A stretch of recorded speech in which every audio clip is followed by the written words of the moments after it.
Break के बाद कार्यक्रम आरोग्य मंत्र में आप सभी का बहुत बहुत स्वागत है और हमारे साथ स्टूडियो में हैं आयुर्वेद आचार्य डॉक्टर प्रताप चौहान। डॉक्टर साहब, जैसे कि आज हम डाइजेस्टिव सिस्टम पर बात कर रहे हैं, तो हालांकि अभी भी हमारे साथ एक दर्शक जुड़े हुए हैं, पर ये चर्चा करना भी बहुत जरूरी है। जानना चाहती हूँ कि क्या कारण होता है कि इतनी ज्यादा प्रॉब्लम्स आ जाती हैं, स्टमक इतना ज्यादा, हमारा जो डाइजेस्टिव सिस्टम है वो खराब होना शुरू हो जाता देखिए, है। बहुत सिंपल सा कारण है। लोग आजकल ये समझते हैं कि जो हमारा पेट है वो कोई डस्टबिन है। हाँ, सब कुछ उसमें डालते हैं सब कुछ, जरूरत हो चाहे ना हो।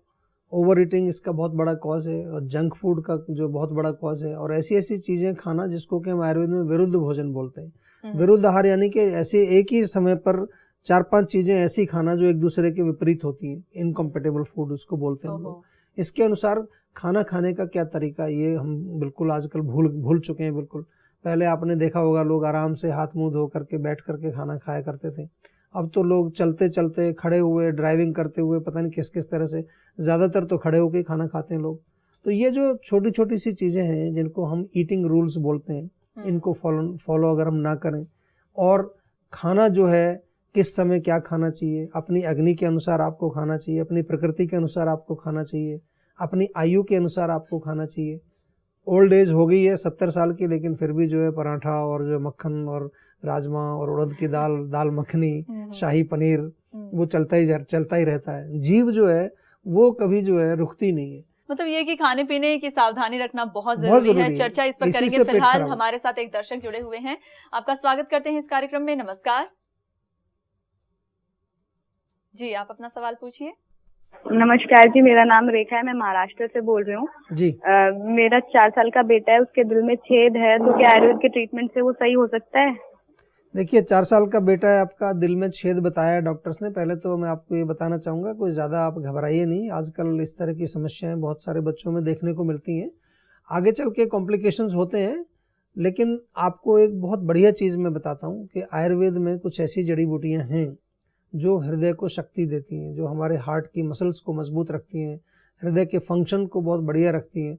अभी फ़िलहाल के लिए अगर आप उसको कुछ देना भी चाहेंगे आप, तो बहुत छोटी उम्र है, मैं अभी उसको दवाई तो कुछ एडवाइज नहीं करना चाहूँगा, लेकिन इतना ज़रूर ध्यान रखिए कि जब वो कुछ भी कोई खेलने जाता है या कुछ जो है दौड़ता भागता है, तो ओवर एक्जर्शन ना करे अभी बहुत ज़्यादा।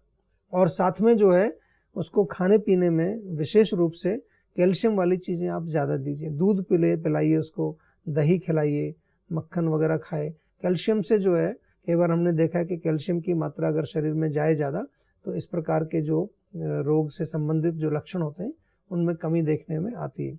हमारे यहाँ पर जैसे मूंगा जो होता है, प्रवाल बोलते हैं, प्रवाल की पिष्टी बनाई जाती है, मोती पिष्टी बनाई जाती है, अर्जुन से कई दवाइयाँ बनाई जाती हैं। लेकिन अभी थोड़ा सा जब और उसकी एज बढ़ेगी तो उसको दवाई दे सकते हैं। जब वो कम से कम जो है 7-8 वर्ष का होगा, तो उसको फिर इस प्रकार की आयुर्वेदिक दवाइयाँ भी आप दे सकते हैं। और ज़्यादा अगर उसको कष्ट होगा तो आप डॉक्टर से एक बार ज़रूर कंसल्ट करें, कार्डियोलॉजिस्ट से कंसल्ट करें। आजकल और भी उपचार उसके उपलब्ध हैं, जिससे कि हार्ट उसका हमेशा के लिए, पूरी ज़िंदगी के लिए ठीक रहेगा। तो आप जो है कार्डियोलॉजिस्ट को भी अवश्य दिखाएं, उससे भी सलाह लें, और आयुर्वेद में जो है उसको भोजन जो दें, पौष्टिक भोजन दें। और अभी अपने हृदय के जो, क्योंकि हृदय में जब भी हम कोई वर्जिश करते हैं, कोई मेहनत का काम करते हैं, तो हृदय को काम ज़्यादा करना पड़ता है, तो उसके अनुसार थोड़ा सा ध्यान रखें कि वो ओवर एक्जर्शन अभी ना करे ज़्यादा। जी, तो हालांकि समस्या बहुत बड़ी लग रही है, पर इनको घबराने की बिल्कुल आवश्यकता नहीं है। आयुर्वेद में हर बीमारी का समाधान है, और वो भी आयुर्वेद में कहा जाता है कि जड़ से बीमारी दूर होती जी, है। बिल्कुल। अब यहाँ पर हम अपनी चर्चा जारी रखेंगे। फिलहाल एक और दर्शक हमारे साथ जुड़े हुए हैं, आपका बहुत बहुत स्वागत है कार्यक्रम में। नमस्कार। एज 25 साल है और 3 महीने से पिंडलियों में बहुत तकलीफ रहती है जी। दोनों पैर की पिंडलियों में बहुत दर्द होता है और किसी काम को करने का मन नहीं करता। पाचन भी कुछ कई बार एसिडिटी की प्रॉब्लम हो जाती है। जी, देखो, आपने बोला पिंडलियों में दर्द, तो पिंडलियों में दर्द और पाचन फिर आपने खराब बताया, एसिडिटी बताई। बहुत अच्छा आपने हमें संकेत दिया है, क्योंकि आपके ये बताने से हमें संकेत मिल गया। और हमारे यहाँ आयुर्वेद में हमारे यहाँ स्पष्ट लिखा हुआ है कि अगर पाचन ठीक नहीं है, और ख़ास तौर पर अगर पेट साफ नहीं होता आपका, कब्ज़ अगर आपको रहती है, जो कि जाहिर सी बात है, जब आपको एसिडिटी रहेगी और पाचन खराब है तो पेट पूरा साफ नहीं होगा। पूरा पेट साफ नहीं होगा तो पिंडलियों में दर्द स्वाभाविक है। बहुत सारे लोगों को ये प्रॉब्लम होती है, और वो पिंडलियों में कोई दवाइयाँ लगा रहे होते हैं या पिंडलियों का इलाज कर रहे होते हैं, लेकिन पेट के लिए कुछ नहीं करते। पेट के लिए फिर भी पकौड़े, समोसे, पराठे सब चल रहे हैं, पेट फिर भी खराब है और वो सोच रहे हैं कि पिंडलियों में दर्द क्यों हो रहा है। तो पेट को साफ रखना बहुत ज़रूरी है।